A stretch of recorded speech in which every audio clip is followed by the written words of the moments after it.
Muy bien, 10:44 de la mañana y le damos la bienvenida, como corresponde, no sé cómo corresponde, a Juan Grabois, que está con nosotros después de mucho tiempo que no lo veo. La verdad, voy a decir una cosa que va contra mi mirada como periodista. A mí me alegra verlo. Juan es un tipo al que quiero. No sé por qué lo quiero, pero lo quiero. Y entonces, en lugar de tener la neutralidad de decir, bueno, vino un entrevistado político, lo voy a entrevistar, me da alegría verlo. Ya te pasó con el brasilero, basta. Hoy estoy así condescendiente. No lo quieras, no lo quieras a Juan ni al brasileño.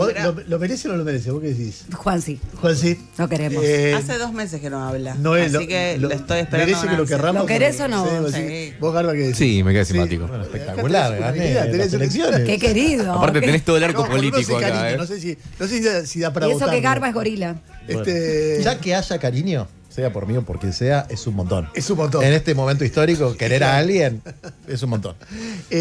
Juan, a ver, en un rato te voy a preguntar sobre tu polémica visita a Peter Thiel, que fue un ¿Qué tema... tiene? ¿Por qué polémica? Bueno, el tipo es un nazi.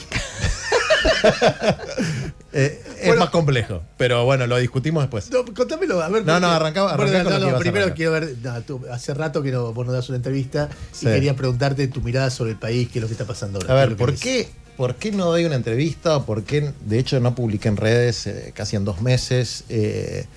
Y me alejé un poco de la política superestructural, ¿no? O sea, la política institucional es muy importante. Y manifestarse en los medios de comunicación para un dirigente o para alguien que tiene alguna ascendencia en otras personas es muy importante. Pero también te achata y te saca la libertad. Yo me voy dando cuenta que perdés un poco la libertad. ¿Por qué? Porque si decís una cosa te peleás con algunos, si decís otra cosa te peleás con otros, los enemigos te persiguen, los amigos te sacan el cuero, y de alguna manera te va achatando la capacidad creativa para poder pensar afuera de la caja, ¿no? Entonces, no es que estuve de vacaciones, estuve visitando laburantes, hablando con pibes que laburan en plataforma, viendo compañeros en distintas provincias del país y tratando de reflexionar de cómo salimos, sobre todo los que nos oponemos a el plan de deshumanización que plantea el presidente, el plan de entrega y de saqueo que plantea el presidente, cómo construimos una alternativa que no solamente triunfe en las elecciones y pueda sacar a este bandido de la Casa Rosada, sino que tenga un proyecto de país que sea por lo menos favorable a las mayorías populares, sobre todo a los humildes que están sufriendo tanto. Y creo que eso es importante para un dirigente, salir un poco del inmediatismo, salir del microclima de la partidocracia, de la política superestructural, salir un poco de las redes también, que tienen esa cosa ansiosa donde todo el tiempo tenés que estar explicando lo que haces y ver si te cancelan y salir un poquito de eso. Y eso es un poco lo que hice y ahora voy a tratar de volver al ruedo con alguna que otra idea, ¿no? No es que encontré la piedra filosofal, pero alguna que otra cosa, alguna que otra reflexión traigo. Por ejemplo, que hay un movimiento en las placas tectónicas de la sociedad, que no es exclusivamente argentino, con la cuarta revolución industrial, con el desarrollo de la inteligencia artificial, con el desarrollo de la biotecnología, de la automatización, de la robótica, de la omnipresencia de las redes sociales en nuestra vida, que aunque está planteado, está subregistrado, por lo menos en términos políticos. Uno de los elementos, por ejemplo, es el abandono del mundo adulto, de la relación que tienen los pibes con las redes sociales, que es prácticamente absoluto, aunque en muchos aspectos hay un abandono del mundo adulto sobre los niños, niñas y adolescentes, que es el patrimonio más importante de nuestra patria. Cualquier patriota lo primero que tiene que pensar es en los pibes, que son nuestro futuro, y yo veo que hay una crisis, un genocidio cognitivo, ¿no? Por falta de límites y de comprensión. Entonces, por ejemplo, estoy tratando de impulsar un proyecto de educación digital integral, por lo menos para que podamos mitigar esta hipnosis generalizada y este daño que se le está haciendo a los pibes y pibas. Para dar un ejemplo, ¿no? Como temas, a ver, las placas tectónicas de la sociedad, ¿qué me refiero con eso? Un poco lo que Marx decía cuando hablaba de la infraestructura y la superestructura. Están pasando cosas a nivel de la infraestructura, está cambiando el modo de producción, ¿no? Para decirlo en esos términos. Y cuando cambia el modo de producción, cambia todo. Cambia la cultura, cambia la religión, cambia la política, cambia la forma de trabajar, cambia las relaciones de propiedad. Y de alguna manera Milei es una expresión de ese cambio de las placas tectónicas de la sociedad mundial, no es que es una excepcionalidad argentina. Y por eso es un punto focal tan importante y la Argentina se está convirtiendo en un laboratorio para la élite de Silicon Valley que es la que maneja el proyecto civilizatorio más claro que tiene el mundo occidental, que confronta con el proyecto civilizatorio que plantea Francisco y plantea León. La Iglesia Católica se ha convertido en el principal elemento de oposición al transhumanismo deshumanizador que plantea Silicon Valley y de los cuales Peter Thiel es un intelectual orgánico. Es el principal intelectual orgánico de la élite de Silicon Valley, y por eso es importante comprender eso. Si nosotros perdemos el registro de la comprensión de eso, no vamos a entender lo que pasa en los centros y tampoco vamos a entender lo que pasa en las periferias. Lo que pasa con un pibe que labura manejando un Uber, o que labura en un Rappi, o que está en el teletrabajo, o que está totalmente excluido en la economía popular, que fue una gran intuición que tuvimos a principios de siglo, de cómo había una disrupción en el mundo del trabajo ya en ese momento, cuando todavía no había una omnipresencia de las redes sociales y no se había desarrollado la inteligencia artificial como hoy.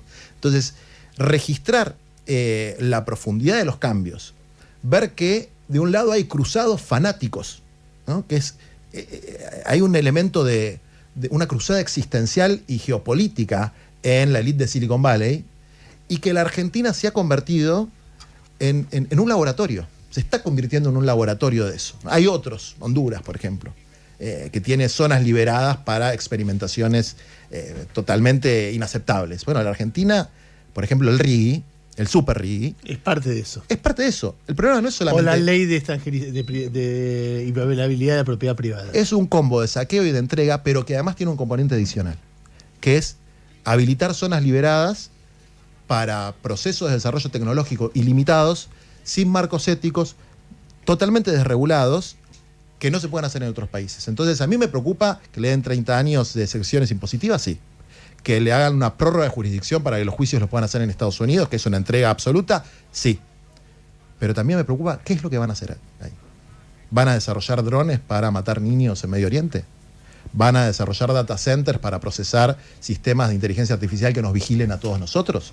¿Van a desarrollar experimentos farmacéuticos y, como Milei me planteaba en aquel debate que tuve, se puede entregar un órgano a cambio de dinero para que una corporación pueda desarrollar biotecnología para el 1% más rico de la sociedad? ¿Qué es lo que van a hacer acá?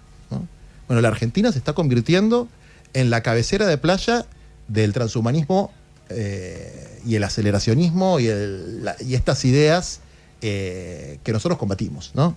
Y que nosotros combatimos, en el caso mío, después de haber trabajado toda la vida, la media vida con Bergoglio y con Francisco, tengo muy incorporado que el paradigma tecnocrático es un paradigma deshumanizado, y ahora con León, que trae un documento muy importante, que se le llama encíclica, pero que es el documento de mayor profundidad de crítica al rumbo que están tomando los medios de producción tecnológicamente avanzados, y que todos los que tenemos un interés en este tema y un interés en lo que va a pasar en la sociedad y lo que está pasando, deberíamos por lo menos intentar leerlo, porque tiene una profundidad sociológica, política y espiritual fundamental, y que es hay como tres proyectos, ¿no? El proyecto chino, el proyecto de Silicon Valley, norteamericano, y el proyecto que plantea el humanismo cristiano básico. Déjame interrumpir solo una cosita. Sí. Que es cierto que hay una ofensiva en Occidente de estos sectores, sí, pero al mismo tiempo yo empiezo a ver una respuesta en espejo que empieza a ver, por ejemplo, la política norteamericana. Sí. El crecimiento antes estaba Bernie Sanders solo, sí, de repente Moran Mandani gana en Nueva York, sí, de repente algunos candidatos que él impulsa dentro del Partido Demócrata ganan las internas, y ayer escuchaba a un candidato, y entonces la palabra billonario, vista como el enemigo, sí, así como antes era como para estos sectores es el inmigrante, sí, o el musulmán, o el gay, empieza a hablar, el problema son los billonarios. Sí. Ayer escuchaba a un flaco que se llama James Talarico, que es el candidato de los demócratas en Texas para ser senador. Un tipo que en Texas siempre ganan los republicanos, ninguna chance, está empatado con el republicano. Y el tipo decía, básicamente, estamos mirando el 1% equivocado. Los que nos roban, los que nos desfinancian las escuelas, los que nos desfinancian toda la estructura de salud, los que desfinancian la ayuda social, no son los gays, no son los inmigrantes, no son los musulmanes, son los billonarios. Nos hacen que miremos al vecino en lugar de mirar para arriba. El problema no es izquierda-derecha, es abajo contra arriba. Y es un discurso que en la política norteamericana en cualquier otro momento hubiera sido, por ahí en los 50 no, pero desde entonces marginal. Es decir, un tipo que está hablando casi de lucha de clases, y estos tipos como Peter Thiel o Elon Musk son el villano favorito, porque es un tipo donde pegar vos lo ves, es malo, te dice te vas a quedar sin trabajo, te vamos a dominar, vamos a hacer la guerra, vamos a matar gente, y claro, los tipos dicen, vamos contra estos tipos que son unos hijos de puta. Entonces, esa mirada me parece que todavía la política argentina no está tan fuerte, pero va a entrar, porque es elemental. Vos lo ves a Lula haciendo campaña, es Brasil contra el imperio. Eso hace unos años era, digamos, hay una reacción frente a eso que empieza a aparecer, digo. Estoy de acuerdo, empieza a aparecer, de hecho, estos sectores que vos mencionás se autodenominan socialistas. Claro, socialistas demócratas. En Estados Unidos la palabra socialismo es el cuco.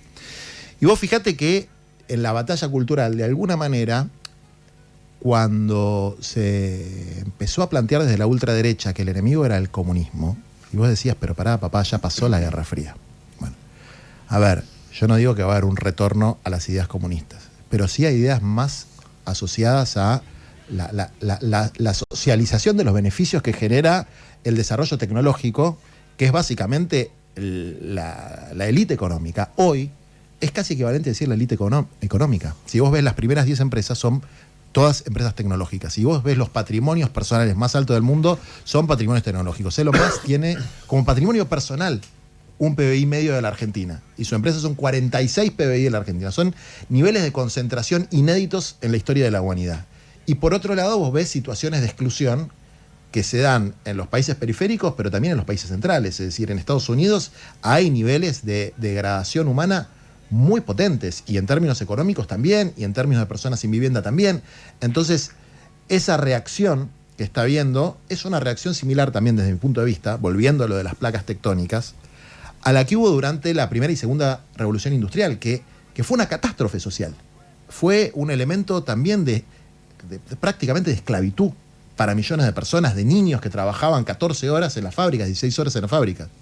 Ahora, frente a esa revolución tecnológica, hubo una reacción social. Una reacción del movimiento obrero, una reacción de los que peleaban por la justicia social, y ahora empieza a haber una reacción social porque se ve estos niveles de concentración en un 1%, que yo diría es el 0.1% de los billonarios, que aparte son plutócratas, porque no solamente son millonarios, quieren gobernar directamente. Por eso es importante también entender al dueño del circo y no nada más a los monos amaestrados o al león domesticado. Digamos, hay que comprender el modelo mental de una élite que son cruzados. Del mismo modo que hay una reacción que es cada vez más profunda y cada vez menos hipócrita, que eso me parece que es fundamental, porque existió en el progresismo de los últimos años niveles de hipocresía muy altos, que de alguna manera también coadyuvaron a la aparición de una ultraderecha. Es decir, predicar la justicia social con la boca, pero no defenderlo con las políticas públicas. Predicar la soberanía con la boca, pero no defenderlo con una actitud genuinamente patriótica, ¿no? Entonces, esa hipocresía yo veo que ahora, con la emergencia de nuevos liderazgos y de nuevos movimientos políticos en muchos países, lamentablemente en la Argentina tenemos una situación muy particular y todavía muy estancada del campo opositor, ¿no? Muy estancada, que no le encontramos la vuelta, que yo en este tiempo que estuve afuera lo pensé, y bueno, no vengo con la piedra filosofal. Digamos, tengo más preguntas que respuestas en relación a eso. Lo que sí sé es que hay que combatir frontalmente, muy frontalmente, el paradigma tecnocrático y el paradigma deshumanizante que quieren imponer en la Argentina, que quieren imponer en la región y que tiene focos de resistencia en todo el mundo. A ver, tengo una pregunta y después habilito, empezamos con mis compañeros también preguntándote. Es obvio que cuando vos estás hablando de eso, estás hablando de Peter Thiel, entre otros. Peter Thiel estuvo acá en la Argentina, entre otros, ¿no? Y vos lo fuiste a ver, cosa que generó un revuelo que hace Juan Grabois entrando en Barrio Parque a una mansión donde está el líder de esta idea. Estamos viendo la foto de Juan entrando ahí. Yo la única vez que fui dos veces fui a una casa ahí en Barrio Parque, una vez a ver a Fontevecchia y otra vez a Franco Macri. Me gusta que digas dónde vive la gente. Bueno, bien por ahí. Barrio muy cheto. ¿Cómo se armó esa reunión? A ver, primero un primer nivel de por qué voy ahí, que es lo que te decía antes. Comprender este debate y comprender lo que está pasando es lo más importante en este momento histórico. O sea, perderse la oportunidad, si la tenés, de interactuar con el principal intelectual orgánico y además miembro de la élite de Silicon Valley, es una estupidez astronómica, sobre todo si lo haces de manera vergonzante para ver si alguien te acusa de no sé qué cosa. Yo tengo toda una historia militante y mirá si yo voy a rifar mi lealtad al Papa Francisco por una reunión con un millonario. Uno tiene que saber reunirse con el más humilde de los cartoneros y con la más alta alcurnia internacional. Y además, como te decía antes, para entender cómo funciona el circo, mejor reunite con el dueño y no con los gorilitas, ¿no? Eso por un lado. Después hay otro elemento que es, salía la encíclica del Papa y yo sigo muy vinculado a gente que trabajó con Francisco, que ahora trabaja con León del Vaticano, que gestionaron la reunión. Y gestionaron la reunión porque también es importante ver qué dice la contraparte frente a un documento que apuntaba directamente a ese sector, ¿no? Y que en algunos aspectos era un contrapunto con las expresiones específicas de Peter Thiel. Por lo menos esa es una interpretación. Totalmente. Entonces, bueno, ¿cuál es la reacción de este sector frente O sea, a la Peter encíclica? Thiel tiene, pese a que públicamente defienden ideas que parecen antagónicas, tiene vínculo con sectores del Vaticano. No es lo que estoy diciendo. Lo que estoy diciendo es, él recibe un documento, como lo recibimos todos, pero es un documento que marca una ruptura muy fuerte con el paradigma que ellos plantean, ¿no? O sea, con el planteo aceleracionista, con el planteo desregulador, con el planteo transhumanista. El Papa León plantea esto va en contra del bien común, va en contra de la justicia social, va en contra de los principios básicos de la doctrina social cristiana. Hay que enfrentarlo, hay que ralentizarlo, hay que regularlo. Y la importancia de poder anticipar de alguna manera y transmitirle también a la gente que trabajó conmigo cuál era, justo estaba en Argentina cuando salió la encíclica, digamos, ¿no? Creo que fue el 3 de junio. De junio, sí. Sí, justo estaba cuando salió la encíclica y poder anticipar y poder comprender, ¿no?, cuáles eran los planteos. Que por un lado había un planteo, si se quiere, con esta idea, bueno, había varios niveles, ¿no? Un nivel teológico con esta visión de que el anticristo son los procesos de regulación internacional. Sí, la mirada de él es sobre el anticristo. Bueno, que eso es el anticristo, que eso trae el fin de la historia. Bueno, a ver, desde un punto de vista, si se quiere, escatológico, como se dice, que quiere decir entender el apocalipsis y entender los fines de los tiempos, de la perspectiva cristiana, es muy jodido decir una cosa así, ¿no? Porque eso se resume en una frase que se puede ridiculizar, pero que hay que tratar de entender, porque estamos hablando de gente muy inteligente, no son estúpidos, y gente muy influyente, de que Greta Thunberg representa el anticristo. Pues decís, bueno, ¿qué pelotudez? No es una pelotudez desde la perspectiva de ellos. Porque Greta Thunberg plantea una regulación global, por ejemplo, sobre cuestiones ambientales. Y para poder frenar los procesos de destrucción cognitiva, ambiental, que atentan contra la libertad, contra la verdad, contra el trabajo, que genera esta élite, tienen que ser regulaciones mundiales, no pueden ser regulaciones locales. Entonces, esta idea apocalíptica de un gobierno mundial que oprima al conjunto de la sociedad, que en realidad es limitar a estas élites, y que eso se tiene que hacer a escala internacional, ¿no? No, vos querés preguntar algo. Sí, bueno, ¿qué te dice? Entiendo que vas a la reunión a analizar el mensaje del Papa. ¿Qué te dice Peter Thiel? Hay como dos argumentos centrales, ¿Fue ¿no? una reunión de a dos? Sí. ¿Y el tipo es agradable? ¿Qué onda? ¿Cómo huele? ¿Huele bien? No quiero entrar en esa. Ya escuché lo de Guandanara, me parece que es un montón.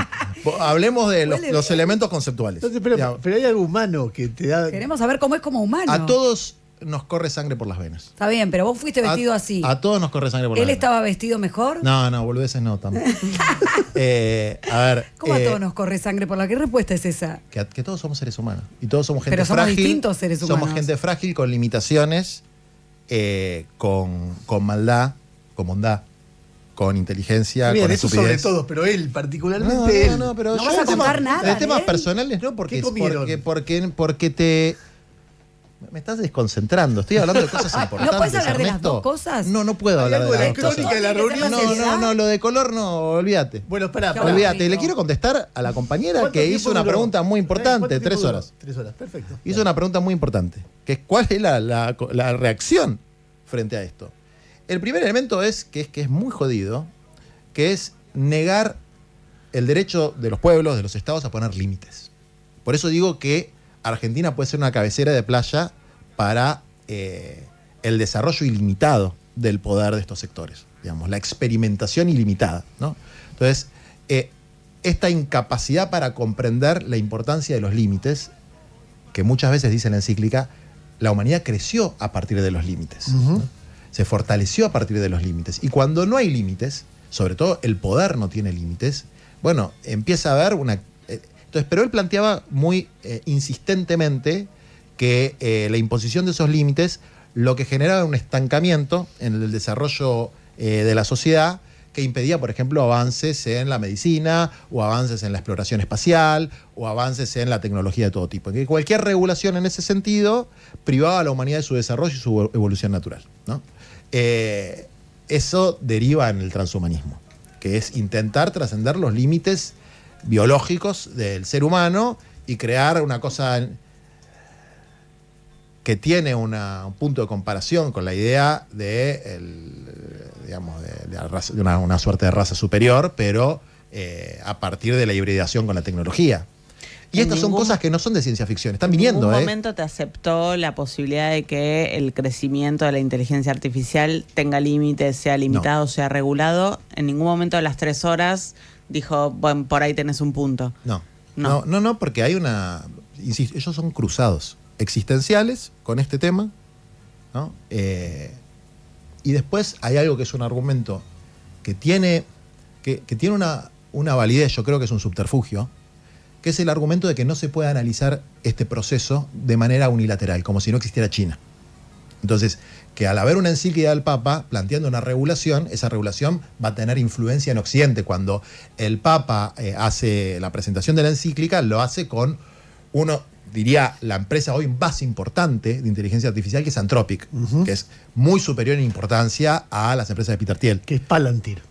Palantir es una de las empresas de Peter Thiel. Pero es la que trabaja en inteligencia artificial con el Departamento de Defensa norteamericano. Exactamente, y con el Departamento de Migración. Entonces, permite estas redadas totalmente inhumanas que suceden con los migrantes, ¿no? Entonces, pero el Papa lo presenta con Anthropic. ¿Por qué? Porque si no hay una comprensión de la contraparte, los que tenemos un planteo humanista de regulación, enfrentar el aceleracionismo de esto, nos quedamos sin herramientas intelectuales para combatirlo. Pero termino de decir lo de China.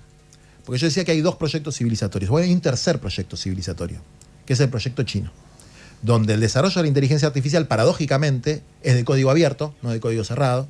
Se tiene elementos técnicos que son muy distintos al de Silicon Valley, y tiene una dirección política, ¿no? El dirigismo estatal chino se aplica un montón de elementos y se aplica al desarrollo de la inteligencia artificial. Entonces, este planteo, bueno, si regulan Silicon Valley, en realidad el Papa, y esto literalmente lo plantea, es un agente del Partido Comunista Chino, ¿no? Es decir, bueno, a ver, es una cosa totalmente extravagante, pero es cierto que hay una guerra del software, hay una nueva guerra fría, y esa nueva guerra fría va a afectar lo que pasa en los países periféricos como el nuestro. Cuando vemos que Milei es un administrador colonial de las ideas y de los proyectos de Donald Trump, de Netanyahu, de estos sectores de la ultraderecha mundial, lo que estamos viendo es un eco de la Guerra Fría, de la nueva Guerra Fría. Y también en estas ideas apocalípticas circunda la posibilidad de que exista una conflagración bélica, que exista una guerra mundial, que exista también en la Argentina, que es el fin del mundo, que esto tiene una doble acepción en esa mentalidad. ¿Queda lejos o es el fin del mundo? Exactamente. Y que es un refugio seguro. Entonces, hay todo un combo de situaciones que, por extravagante que sea para nosotros, son los signos de los tiempos. A ver, tenemos que ir a una tanda. A mí me da ganas de preguntarte, está bien, vos fuiste y dijiste lo que vos pensás, él dijo lo que vos pensás, ¿para qué sirve? Si es que hay algo que en ese intercambio enriquece a uno o a otro, lo deja pensando, porque está claro que a vos sí, qué pensás que le pasa a él, pero estamos hablando de Peter Thiel, que es, uno de los máximos representantes de toda esta historia del poder tecnológico en el mundo, la idea de que el capitalismo tecnológico no tiene que tener límites, una transformación brutal que se está produciendo en todo el planeta y tiene como eje central del pensamiento a este hombre que se entrevistó con Juan Grabois. Lo que ya de parte de él, hay cosas que a mí me hacen acercarme humanamente al tipo, que dice, va a jugar al ajedrez a un centro de ajedrez en la ciudad de Buenos Aires, que además es un centro recontra acá. Sí. Después te recibe a vos. Hay algo que, para lo que vos tenés como la imagen de este tipo, es gay. No sé, cosa que se me ocurre, digo, esto no me cierra con la imagen del malo, y después aparece el malo con toda su intensidad, qué sé yo, no sé. Bueno, después de la tanda seguimos conversando con Juan, súper interesante.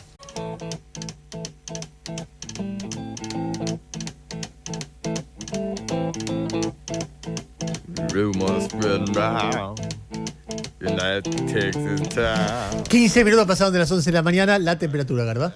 15 grados 3 décimas la temperatura en Buenos Aires en un martes donde la máxima está prevista en 16 y el cielo está parcialmente nublado en Capital Federal. Gracias, Dos Escudos, porque arrancar el día con un desayuno así hace que todo sea mejor. Gracias por las cosas ricas que nos mandaron, una delicia de principio a fin. Si todavía no fueron, no se pierdan sus sucursales que están en Las Cañitas, Recoleta y Caballito, y ahora también una nueva apertura en el barrio chino. Es ideal para disfrutar algo rico en cualquier momento del día. Gracias, Dos Escudos. Bueno, estamos hablando con Juan Grabois de su entrevista muy interesante y su mirada sobre esa entrevista con Peter Thiel, que es uno de los magnates tecnológicos más importantes del mundo, que estuvo o está viviendo en la Argentina, pero tiene ya domicilio acá, una casa que se compró, y es un hombre además muy influyente sobre el gobierno argentino. Yo te voy a decir algo que me pasa con Peter Thiel y con Elon Musk y que yo creo que son tipos talentosísimos, indiscutiblemente, y que están totalmente tronados.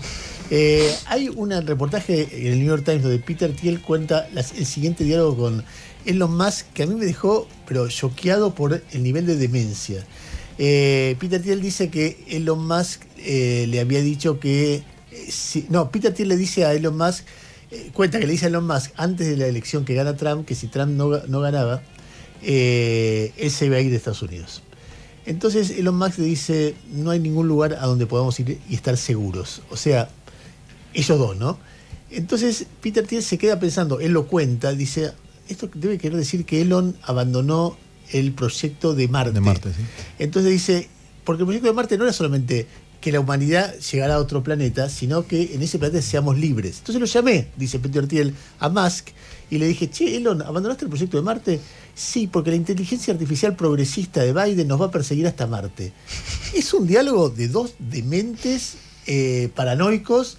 No existe ni Biden, ni la inteligencia artificial progresista de Biden, ni nadie lo sigue. Y si ellos dos no son libres para estar seguros en el lugar con todos los guardaespaldas y toda la vida que tiene, no es libre nadie. No me parece demente. A ver, una cosa es la foto de hoy y otra cosa es la película. Acá hay una confrontación abierta, planteada. Y esa confrontación, como vos decís, va a tener una reacción. No va a ser la inteligencia artificial de Biden. Pero en California le aplicaron un impuesto del 7%. Y tuvieron que cambiar muchos el domicilio, se fueron a Miami. Es decir, no es que le van a meter un tiro, pero este nivel de concentración es totalmente insustentable. Y va a haber una reacción de los pueblos frente a eso. Y esa reacción, ellos lo perciben como una persecución. ¿Por qué Galperín se va a Uruguay? ¿Porque es un loco? No. Porque tienen, desde mi punto de vista, ¿no? Una seguridad o una idea tan prometeica de que tienen derecho a todo lo que tienen, aunque sea ridículamente alto, que tocarles algo es faltar respeto a su dignidad humana. Entonces, no es tan loco el planteo, porque esto, a ver, el 7% era en California, mañana va a ser el 25%. Alguien que tiene un trillón, la palabra inglesa, acá sería un billón.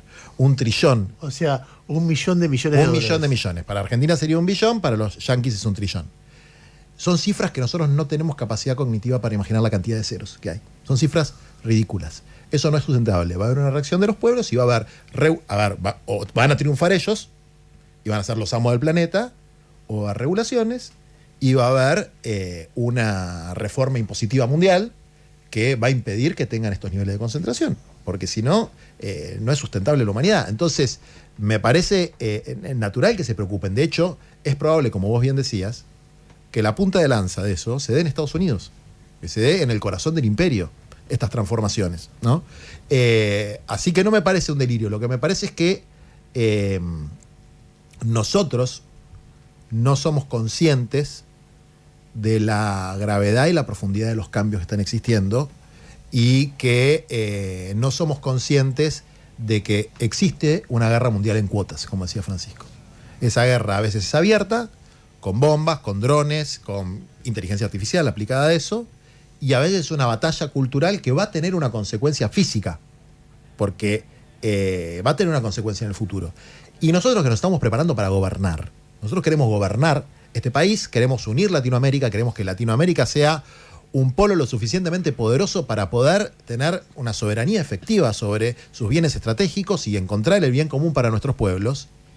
Tenemos que comprender y no podemos permitir que solamente los políticos de la ultraderecha tengan algún tipo de vínculo con esta élite que en realidad son los que van a, digamos, a nosotros, nuestros hijos, nuestros nietos, nos van a juzgar por cómo abordamos este fenómeno, por cómo abordamos las consecuencias del desarrollo de los medios de producción tecnológicamente avanzados, las consecuencias sociales de esto, por cómo abordamos desde el punto de vista de las periferias el descarte social que genera, el daño social que genera, el secuestro cognitivo que generan los pibes y las pibas, y desde el punto de vista del centro, en cómo regulamos impositiva, jurídica y tecnológicamente a estas corporaciones que están encarnadas por figuras que son muy, muy particulares, que tienen su carisma, que es muy atractivo para algunos sectores de la sociedad. Porque uno lo ve desde un paradigma humanista o progresista, como se lo quiera llamar, y te parece absolutamente extravagante. Pero hay otro paradigma, y ese paradigma es poderoso, y ese paradigma es atractivo. Entonces hay una pelea paradigmática, hay una pelea entre un paradigma tecnocrático de estas características y un paradigma de un humanismo básico, donde nosotros vemos que los umbrales de deshumanización son umbrales parecidos a los momentos previos a la Segunda Guerra Mundial. ¿No es? Vos decías recién que bueno, se sienten afectados en su integridad humana si les cobras impuestos. Y que por eso considerabas razonable cuando Elon Musk dice no hay a dónde huir. En ese no hay a dónde huir, entra también la ecuación de la crisis climática, de la crisis energética, de la crisis de los alimentos. O sea, cuando buscan este refugio que creen que no existe, piensan también en un mundo que se está desintegrando o no sé, está entrando en una crisis difícil. Yo creo que hay un elemento de eso, pero el elemento primario es la frustración frente a las regulaciones aún existentes, que son pocas. Es una frustración, es un sentimiento de frustración. Si vos lo llevas a lo vernáculo, a lo que pasa acá, a los Galperín, vos decís, ¿cómo puede ser que el pibe más rico de la Argentina tenga esos niveles de agresividad? Porque se siente profundamente frustrado por los cuestionamientos que recibe y se siente profundamente frustrado por no poder hacer el 100% de lo que se le canta a las pelotas. Entonces, esa frustración, que no es solamente un elemento humano, sino una frustración, un proyecto político civilizatorio, bueno, genera estas consecuencias. Eso es lo que veo yo. Vos me preguntabas, o Ernesto, si había algún elemento sobre el que se podía, puntos de contacto. Hay algo que está sucediendo que es, empieza a ser más aceptada la idea del ingreso básico universal. Que él decía que él no estaba de acuerdo, pero que le parecía una idea razonable para trabajar. Nosotros venimos hace tiempo planteando la necesidad, le decimos salario básico universal, porque nuestra caracterización de la sociedad argentina es que el 99% de la gente trabaja de algo, en la economía popular, en el sector de cuidados, en el reciclado social, etcétera, y que ese trabajo merece una remuneración y que además es una forma de distribuir la renta que genera, por ejemplo, los recursos naturales de nuestra patria, que no los inventó nadie, no los inventó ninguna corporación, los dejó acá, o la naturaleza, o Dios, o lo que vos quieras. Bueno, la naturaleza. La naturaleza. Para nosotros es la creación. Y en la doctrina social de la Iglesia existe el concepto del destino universal de los bienes, que ayer Cáritas sacó un documento muy fuerte contra la ley de extranjerización de las tierras, planteando el destino universal de los bienes, es decir, sobre todo los bienes naturales, son para compartir, no son para ser la propiedad absoluta de nadie. Entonces, frente a esto y frente a las disrupciones tecnológicas, la discusión sobre el ingreso básico universal, cómo se logra ese ingreso básico universal, qué efectos puede tener, si esa transferencia de ingresos no va a terminar en sectores rentísticos, ¿no? Como pueden ser, por ejemplo, los propietarios de inmuebles, entonces eso no va a generar aumento de los alquileres, para dar un ejemplo. ¿Cómo se pueden controlar esas cosas? Bueno, son discusiones que se está planteando también en el corazón del imperio, porque no es sustentable este modelo. Entonces, Elon Musk planteó un ingreso universal alto, dice él, porque se terminó... Con toda la guita que generamos, nos quedamos con la inmensa mayoría, pero le damos, no sé, un ingreso de 4 palos a cada uno. Exactamente. Y el planteo es... No está mal como idea. No, y hay un planteo económico detrás, que es totalmente contrario al planteo de Milei, que es, se terminó la escasez. La época de la escasez terminó. Ahora hay una época de afluencia. Por lo tanto, el Banco Central, la Fed, el Banco Central norteamericano, puede imprimir, puede emitir, porque total va a haber tal abundancia de bienes que no se va a generar inflación. Es un planteo de un nuevo orden mundial de la abundancia absoluta, ¿no? Con el desarrollo de los robots, que es el planteo, digamos, uno de los planteos más importantes de Elon Musk, que es que en 10 años va a haber 1 billón de robots, ¿no? Así, Dios bueno, mío. el tipo está loco y la verdad es el que desarrolló, el primero que desarrolló... No solo está loco, también está loco. Digo, es un tipo genial, sí. Independiente, indiscutiblemente es un tipo genial en lo más. Pero vos ves un tipo que vive con miedo. Sí. Bueno, pero por eso porque hay todavía una pelea paradigmática. Mañana logran... La mirada sobre la inmigración de Elon Musk es de un tipo que vive con miedo y que se imagina fantasma que no existe. El otro día, no sé si leíste, hubo una entrevista de The Economist. La editora en jefe, la directora de The Economist lo entrevista. Es una entrevista interesantísima. Donde él le dice, vos decís que el Reino Unido todo el tiempo está al borde de la guerra civil. Y él le dice, si la tendencia actual se consolida, sí, le dice él. Entonces ella dice, ¿cuánto hace que no venís al Reino Unido? Algunos años. Yo vivo acá, no es así. Y no es así porque además están bajando los índices de criminalidad, está bajando toda la violencia acá. Sí. Entonces él le dice, bueno, pero si entra gente con una idea filosófica y civilizatoria completamente distinta a la que existe, tarde o temprano, cuando sea mucho, van a querer tomar el poder. Y los otros se van a defender. O sea, esto va a una guerra civil. Y la mía le dice, o no. O van a convivir, o tendrán momentos de conflicto, momentos que no. La discusión después guía a otra cosa, pero la contestación era, tenemos un alcalde de Londres musulmán, ya ganó 3 periodos consecutivos y no pasó nada. Sí. O sea, pero él vive eso con miedo y entonces lo estimula la guerra civil porque nos tenemos que defender de esos enemigos que un día van a querer tomar el poder. Claro, es un tipo que su miedo y su paranoia genera racismo, genera persecución, genera todo eso, ¿no? Ahora, existe esa hipótesis. Es una hipótesis que existe. Y no es una hipótesis que tienen 3 tipos locos. Es una hipótesis que va avanzando en distintos lugares del mundo. Entonces, esa, en nuestra patria, que no es xenófoba, como anduvieron diciendo, que abrió siempre los brazos a la inmigración, que tiene educación y salud pública para todo el que quiera, como dice nuestra Constitución, habitar el suelo argentino. Bueno, algunas de estas ideas, ¿no? Que en algún punto tienen elementos de pureza racial, y de pureza cultural, algunas de estas ideas van avanzando. Y hay que receptar ese fenómeno, ¿no? Así como hay que receptarlo, porque es un fenómeno jodido y en Europa tiene su popularidad. Sí, claro que sí. Garba, ¿querés preguntar algo? Sí, yo te llevo un momento a tu rol de opositor. Sí. Y me imagino una persona que, no sé, una de las personas afectadas porque no pueden reemplazar la garrafa porque les aumentó, no llegan a fin de mes, y aún entendiendo la relevancia de toda la discusión que estuvimos dando acá, te escuchan a vos como opositor al gobierno de Milei, hablando de transhumanización, de la batalla para cambiar el paradigma tecnocrático, y dice, ¿de qué carajo me está hablando? Yo no creo que el público de esta radio piense de qué carajo me está hablando. No, pero creo sin bajarle el tono a la discusión. Le digo, ¿cómo le hablas a esa gente que te está escuchando que Y no llega a fin además, de mes? yo que milité toda la vida con los sectores humildes, quiero poner de relieve que esta es una discusión que si un dirigente político no sabe absorber, no va a poder intervenir en la realidad. Cuando yo era pibe y fundamos el Movimiento de Trabajadores Excluidos, que fue la mejor época de mi vida, y después la Unión de Trabajadores de la Economía Popular, nosotros receptamos un cambio, una disrupción en el mundo del trabajo.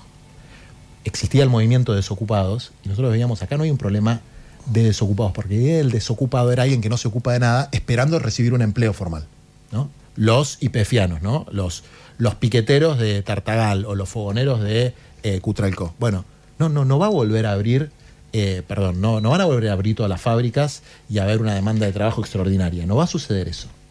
Lo que va a suceder es que el sistema productivo no va a absorber toda la mano de obra disponible. Y por lo tanto, el problema no es la desocupación, sino la exclusión que tienen una serie de trabajadores de sus derechos, ¿no? Los feriantes, trabajadores de la construcción, los cartoneros, que fue el primer sector que nosotros organizamos.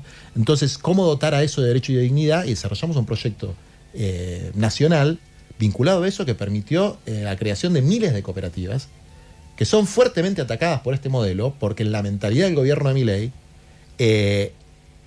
esas organizaciones comunitarias van en contra del hiperindividualismo que plantea. Y vos fíjate que, si queremos ir a temas que afectan al pueblo argentino, hay un tema que es de una importancia capital, que está tan subregistrado, que uno dice, efectivamente hay una globalización y una cultura de la indiferencia, que es del 1 al 10 de agosto, 1 millón de personas que recibían un salario social complementario por hacer tareas de cuidado de niños, de ancianos, por hacer tareas de reciclado social, por hacer tareas de construcción en los barrios, por hacer tareas de confección textil, van a dejar de recibirlo. Que eran 78 lucas. Que eran 78.000 pesos. Que eran 3 garrafas, que era que una para la semana saca de les comida. queda nada, pero para esa gente es mucha guita. Pero vos imaginate para la gente del Chaco salteño, lo que es, para las comunidades originarias del Chaco salteño, o de la Puna catamarqueña, o de los sectores rurales de la Patagonia, para darte ejemplos de lugares donde eso, no solamente sacarle el pan de la boca a la gente, sino que es deprimir completamente la economía barrial, ¿no? En barrios enteros, barrios populares enteros, vos vas a tener miles de personas que, aparte de desarrollar una actividad laboral, porque esta injusticia de plantear que hay planeros que están al pedo y que no hacen nada, es parte de una ignorancia que además se fomenta, que tienen los dirigentes políticos, muchos de nuestro campo también, que dicen, esta gente no hace nada, estos son planes sociales. No, es un salario complementario al trabajo que desarrollan. Y la importancia que tiene el reciclado social para el ambiente es fundamental. Bueno, va a haber por lo menos 80.000 que yo conozco en el AMBA de recicladores que se van a quedar sin su servicio social complementario. Es de una gravedad y es de una maldad sacarles eso, y no hay registro sobre ese tema. Es un tema que debería ser un tema de... Imagínate que hay 1 millón de despidos en distintas fábricas o en el Estado, etcétera. Bueno, habría una empatía con eso, porque los sectores medios también son sectores que tienen empleos públicos, que tienen empleo en el sector privado. Ahora, cuando sucede eso en el sector de la economía popular, no hay registro, no hay empatía. Entonces, esta pérdida de empatía, o sea, esto hace 20 años o hace 15 años hubiese suscitado un nivel de solidaridad que hoy no suscita. Y en la dirigencia política, mucho de esto no se habla, porque a ver si quedás pegado con los choriplaneros y los piqueteros. Esto está pasando, digamos, que no se quiere hablar porque a ver si quedás quedado con los piqueteros. Claro. ¿Tamara? Lo último, porque él dijo, fui a comprender lo que estaba pasando. ¿Comprendiste lo que estaba pasando totalmente o no? ¿Sentís que el tipo también te contó lo que quería? Bueno, siempre es así, pero tengo una comprensión mayor de la que tenía hace 3 meses. Tengo una comprensión mayor porque además hace tiempo que yo vengo investigando este tema. Yo estuve con Vitalik, por ejemplo, que es el fundador de Ethereum. Estuve en Estados Unidos hablando con gente de la academia, con gente de la industria. También hablo con gente de la industria latinoamericana. Es decir, leo, estudio y, bueno, sí es la primera vez que hablo con una persona de la élite de Silicon Valley. Pero todo el laburo que yo hice en la Santa Sede estaba vinculado a cómo el paradigma tecnocrático genera exclusión en las periferias y en los sectores populares y genera estos niveles de concentración de dinero y de poder superior al de los estados en las élites corporativas. Entonces, es un tema que vengo trabajando porque es indisociable lo que está pasando, insisto, en las placas tectónicas del modo de producción y las mutaciones del capitalismo. Es indisociable con lo que pasa entre las mayorías populares. Y yo creo que hay que salir del inmediatismo, hay que pensar afuera de la caja. Y yo podría hacer una enunciación, no me parece que es lo más interesante para este programa, sí lo he hecho muchas veces, una enunciación de la cantidad terrible de problemas que existen en la sociedad argentina, desde cuestiones de salud mental y que hay un suicidio cada 2 horas de un pibe joven hasta la destrucción del empleo y la situación del endeudamiento brutal que tienen las familias, no solamente con las billeteras virtuales, sino con los narcotraficantes o con pibes que ahora son prestamistas de TikTok, ¿no? Podemos hablar y podemos tomar ese tema y está bueno y es importante, pero yo quiero poner de relieve que el proceso que estamos viviendo excede el gobierno de Milei. Excede el gobierno de Milei. Y que una oposición tiene que tener una perspectiva de resistencia frente a esto, una perspectiva de victoria electoral, pero una perspectiva de abordaje programático a las nuevas realidades que hay. Y la verdad es que hoy no tenemos en el campo nacional, popular, peronista, de los sectores que peleamos por la justicia social, no tenemos una síntesis programática ni un abordaje de los principales problemas sociales, mucho menos una visión de lo que está pasando con los grandes procesos de cambio que existen en el capitalismo mundial. Vos te juntaste con Steve Bannon también. Sí. ¿Qué punto de encuentro o qué... ¿Cuánto tiene que ver lo que dice Bannon con lo que dice Peter Thiel? Bueno, eso es una cosa interesantísima, que es la guerra interna que hay al interior de la derecha norteamericana. Porque, por ejemplo, Steve Bannon sacó una agrupación nueva que se llama no American First, que es la de MAGA, se llama Human First. Y él plantea que Silicon Valley es un estado apartheid y que el Estado, y dice literalmente la clase trabajadora norteamericana, tiene que retomar el control sobre esta plutocracia. Hace un planteo, ahora, ese planteo adquiere un tinte deshumanizante cuando empieza la cuestión migrante, ¿no? Que es un elemento de consenso en la ultraderecha. A ver, son las 11:35 de la mañana. Cuando volvamos de la tanda, lo vamos a invitar a Juan para que se quede, porque seguro Reinaldo tiene cosas para preguntarle, y se va a incorporar Reinaldo a esta charla, que de por sí es muy interesante, porque no es solamente hablar sobre política argentina, o en todo caso es hablar sobre la política argentina mirada desde arriba, en un fenómeno mundial muy trascendente, que la afecta mucho más que lo que queremos. Siempre la política está afectada por fenómenos mundiales, fenómenos globales, corrientes que trascienden el día a día, y es muy interesante mirarla de esta manera, pero el día a día también está. Así que en un ratito, después de la tanda, viene Reinaldo. Dale.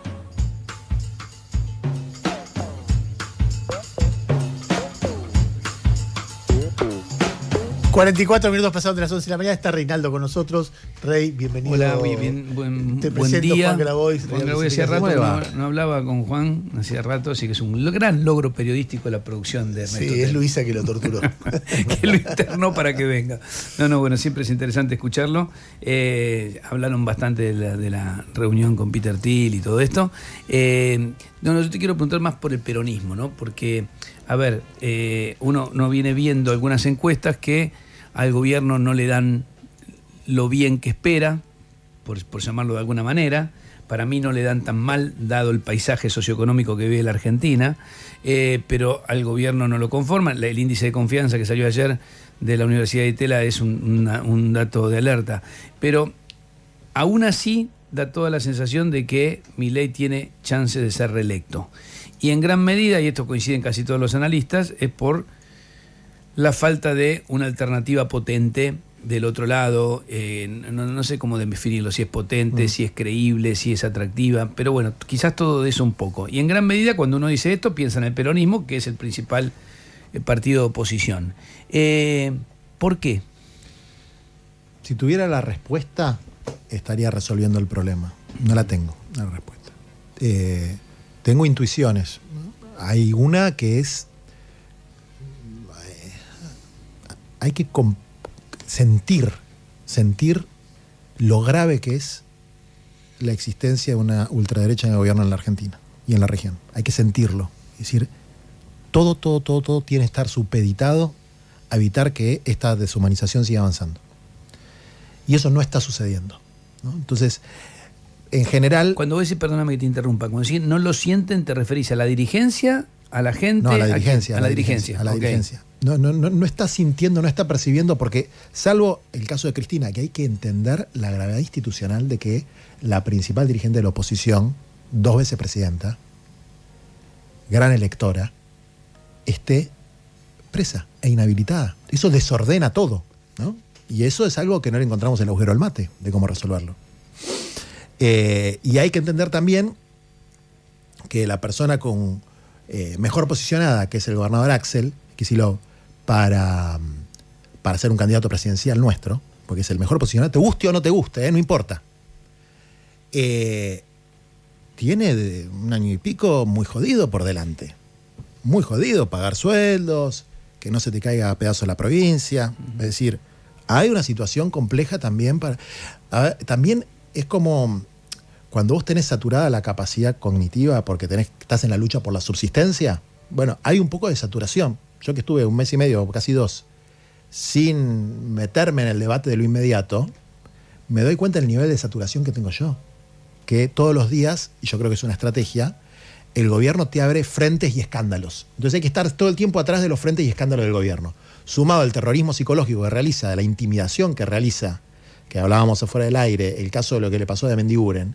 Bueno, pero pasa en todos los niveles de oposición, política, intelectual, sindical, periodística, etcétera, que algunos tienen el cuero más curtido y se cagan de la risa. Nosotros planteamos el miedo se contagia, el coraje también, porque yo veo los niveles de intimidación a los que han llevado, aparte de la dirigencia económica, al sector empresario, a muchos artistas incluso, porque no es grato que haya una milicia digital o que las más altas esferas del poder político te estén persiguiendo. No está bueno, digamos, ¿no? Entonces existe una intimidación que también inhibe la aparición de nuevos liderazgos. Es decir, hay muchos liderazgos que parecían emerger y que esto los retrotrae. ¿Para qué me voy a meter en este quilombo? ¿No? Y cuando te decía, hay una parte de la dirigencia que no lo siente, es porque los dirigentes, los militantes, nunca somos las víctimas. Nosotros nos servimos al pueblo, nos la tenemos que bancar. Esa es nuestra tarea. Aunque sea feo, aunque sea injusto, nos la tenemos que bancar. Pero muchas veces la dirigencia, yo lo veo en la Cámara de Diputados, y no quiero criticar a nadie, porque la verdad es que una de mis reflexiones es que... Sí, pero están en Narnia, uno los conoce. Están cómodos. Están cómodos. Viven bien. Y cuando vivís bien, aún en un contexto donde a la mayoría le va mal, y encima con la crisis de empatía que estamos sufriendo, por ahí racionalmente viendo una estadística, viendo los números, viendo las leyes que aprueba el gobierno, intelectualmente te oponés, pero no lo sentís en el corazón. Y cuando no lo sentís apasionadamente en el corazón, no peleás con las mismas ganas, ¿no? Entonces, un poco la tarea, creo que de un dirigente político es organizar la bronca del pueblo que empieza a reaccionar fuertemente contra algunas de las políticas de miseria, deshumanización y entrega nacional. El 6 de agosto hay una movilización que es muy importante, donde esta ola de autoestima nacional, bueno, ahí vamos a mostrar cuánto defendemos a nuestra patria, ¿no? Porque nos quieren robar nuestra tierra. Pero digo, no tengo la respuesta, sí tengo esta intuición de que hay que transmitir la fe en que las cosas pueden cambiar, hay que organizar la bronca, y no solamente con palabras, sino con acciones de solidaridad cotidiana, hay que transmitir un sentimiento. ¿No hay además un poco de egoísmo, no sé, o de vedetismo? Uno ve, por ejemplo, la construcción que hace Lula. El otro día comparaba a Milei en su diatriba contra Lula, lo comparaba con el kirchnerismo, ¿no? Y yo creo que fue Ernesto el que dijo acá, yo te escuché, ojalá. Ojalá. Y yo me quedé pensando cuando te escuché, digo, es verdad, porque vos ves cómo Lula construye el frente que le gana después por 2 puntos nada más a Bolsonaro, y es de una amplitud, cuando vos ves que en el mismo espacio están, no sé, el Partido Comunista de Brasil, los verdes, la derecha, los conservadores, los evangélicos, pone a un candidato a vice de la centroderecha, es decir, hay un esfuerzo de plasticidad enorme porque, dice, bueno, es la manera de enfrentarnos a esto que está haciendo algún perjuicio social grande. Y acá vos no ves ni siquiera nada, es casi inimaginable algo así. A ver, creo que estoy de acuerdo con tu reflexión, estoy de acuerdo. Estoy de acuerdo con que la cosa está tóxica, está mezquina, está facciosa. También Lula estuvo preso. Y si hubiese estado preso, nada de esto hubiese sucedido, porque además de esa plasticidad, hay un liderazgo avasallante. En Latinoamérica hubo liderazgos avasallantes, que te pueden gustar más o menos, insisto. El de Cristina era un liderazgo avasallante. El de Lula es un liderazgo avasallante. Con distintos estilos, ¿no? Mujica, Evo Morales, Chávez, Correa, eran caudillos, líderes muy potentes. Y a partir de esa potencia se construían distintos frentes que fueron más amplios o fueron menos amplios. Acá en la Argentina hubo frentes muy amplios para derrotar a Macri, por ejemplo. Lo cual no quiere decir que haya sido exitoso, pero sí fue exitoso electoralmente, ¿no? No, después no fue exitoso. Por eso, después no fue exitoso. También hay una cosa que ustedes que me conocen hace bastante, yo del primero al último día fui totalmente crítico del gobierno de Alberto. Pero introyectamos un discurso de los que conciben que la justicia social es un pecado capital, introyectamos un discurso de que fue el peor gobierno de la historia de la humanidad. No es así, fue un gobierno mediocre. Pero fue un gobierno donde hubo cosas positivas. Por ejemplo, una visión de cuidado en la pandemia, ¿no? Porque pasamos una pandemia. Esto no quiere decir, porque a veces se plantea una cuestión de autocrítica y la autocrítica termina siendo algo impostado para no poder hacer un análisis equilibrado de lo bueno, lo más o menos y lo malo. Y sin un análisis equilibrado hay como un hiato en la historia de la oposición a la derecha en la Argentina, del que nadie se quiere hacer cargo, ¿no? Entonces, yo creo que hay que volver a pensar en eso, en ser muy autocríticos y severos con las cosas que se hicieron mal desde el campo popular, pero al mismo tiempo no introyectar un discurso de que fue el peor gobierno de la historia. Un gobierno mediocre, normal, pero que no había estos niveles de deshumanización, de planificación de la miseria, de entrega al patrimonio nacional, ¿no? Ahora, yo creo que se nos está acabando el tiempo, que el reloj hace tic-tac, tic-tac, tic-tac, y que tenemos que encontrar la manera de construir una síntesis, que es más que una unidad, de construir una síntesis que tenga un elemento programático donde está empantanada las discusiones de liderazgo, ¿no? Están empantanadas. Por ahí, en algún punto hay que combatir más que nunca y en otro punto hay que desencillar hasta que aclare, como decía el general, ¿no? Hay que combinar una acción opositora muy frontal con una suerte de paciencia estratégica frente a lo que hoy no le encontramos la vuelta. Me quedé pensando en esto de Cristina y Axel, ¿no? Porque en principio, para colmo, debe ser bastante incomprensible para el militante común del peronismo, se me ocurre, ¿no? Porque vos decís, ¿cuáles son las diferencias centrales a nivel político e ideológico? Y cuesta encontrarlas. Entonces, si vos decís, no está eso, en principio, ¿qué es lo que está? ¿Qué es lo que está impidiendo que se pueda hacer algo más, no sé, racional? Mira, yo hablé mucho de esto, ¿no? A veces lo hice más picante, a veces lo hice más frontalmente. Ahora estoy en otro estado mental, que está todo eso muy tóxico. Cualquier cosa que... Esto le decía antes a Ernesto, cuando vos te metes en política institucional y tenés como también una exposición a los medios de comunicación desde ese lugar de política partidaria, empezás a dejar de sentir lo que hay que sentir. Sí, eso es lo que pasa también. No, y en el caso mío, perdés un poco la libertad. Yo no puedo decir lo que a mí se me pasa por la cabeza. Porque eso tiene efectos, eso tiene consecuencias, y esas consecuencias pueden ser dañinas. Entonces es muy difícil contestar esa pregunta con la libertad de lo que lo hubiese hecho hace 2 años. Muy difícil. Sí te puedo decir que el Papa Francisco nos enseñó que cuando hay una contradicción, porque hay una contradicción, hay diferencias y hay una disputa de poder. Eso existe la disputa de poder. Cuando hay una contradicción hay 2 formas equivocadas de abordarla. Una es quedar enfrascado en la contradicción, que es el faccionalismo. ¿Qué es lo que pasa ahora? ¿Qué es lo que pasa ahora? Otra es hacerse el boludo. Entonces, si somos todos amigos, vamos a hacer la unidad, no pasa nada. Hacemos como que no hay. Y después pasa lo de Alberto y Cristina. Exactamente, ¿no? Nos hacemos los boludos. Y la otra es sufrir la contradicción. Hay que sufrir la contradicción, hay que atravesar esta contradicción y encontrar una síntesis frente a esta contradicción. Y la vamos a sufrir a la contradicción, la estamos sufriendo a la contradicción. Ahora es cierto, a mí la gente, nuestros simpatizantes, me dice, déjense de joder con pelotudeces. Me lo dicen todo el tiempo, déjense de joder con pelotudeces. ¿Qué está pasando acá? ¿No se dan cuenta que gobierna Milei? Me lo dicen en la calle. Y Juan, ¿cómo vas a resolver esto? ¿Qué vas a hacer vos? ¿Cómo vas a aportar para que salgamos de esta mierda? O sea, lo que nos pide a nosotros, nuestra gente, no hablo del pueblo en general, la gente que milita y la gente que simpatiza y la gente que, digamos, derramó alguna lágrima alguna vez por lo que está pasando en este momento en la Argentina, lo que nos reclama es que tengamos conciencia del momento histórico y la gravedad del momento histórico y que defendamos al pueblo, en particular a los humildes, de lo que está sufriendo y que enfrentemos al gobierno, que esa sea nuestra prioridad número uno.